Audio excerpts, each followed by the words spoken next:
Alright, time for a quick update. So, I found out last night I got a message from the public trustee to say that the property in Darwin is now fully registered under me and my brother's name. At the moment I'm currently trying to find accommodation in Paris for the duration of my trip, and I did find some kind of seedy hotels to stay in, but the problem with these hotels, aside from being overpriced, is that there's no kitchenette, and that's not exactly ideal, especially when I have to kind of cook for myself in order to kind of save money. I did request to book this little place with a tiny little garden that's really close to the Eiffel Tower, so that could be really cool.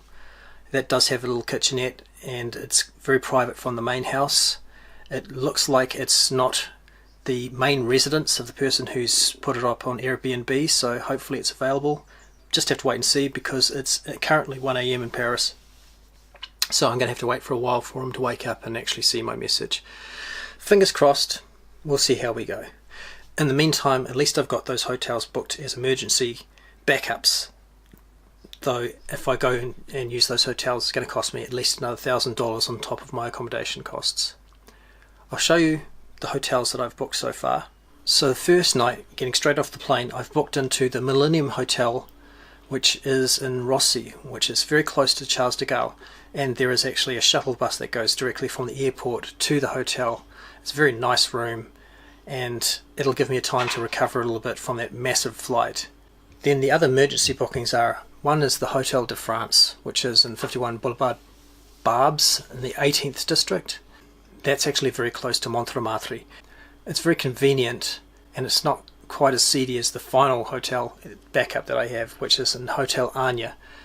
Hotel Anya is pretty old, the room's very small, there's absolutely no frills, and again the problem with these hotels is none of them have kitchenettes, so not only are they more expensive than privately booking, but then I have to allow for a lot more money for food. So fingers crossed I get this little place that's close to the Eiffel Tower. It's really close to the Eiffel Tower, easily in walking distance, and I know the Eiffel Tower isn't very far away from the Louvre as well. So for me and for my purposes, it's a great location. Plus I have that added bonus of being able to sit in that garden in spring and just soak up the sun and relax a little bit. I think it'd be perfect, but we'll just have to see what the owner says and if it's available during the time that I want to get it.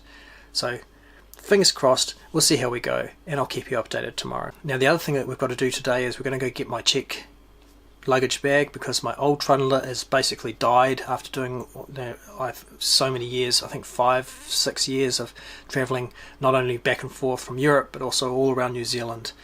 And what ended up happening is that there's splits in it because I overpacked it. I'm really going to make sure that I don't overpack this time, and the trundling arm actually jammed, and the last thing you want to be doing is bending over and trying to drag those trundlers along, so it's pretty much trash now.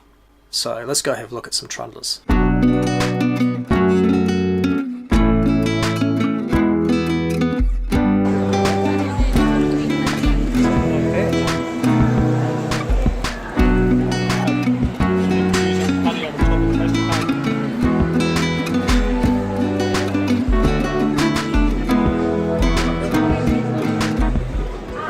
Alright, found the perfect trundler.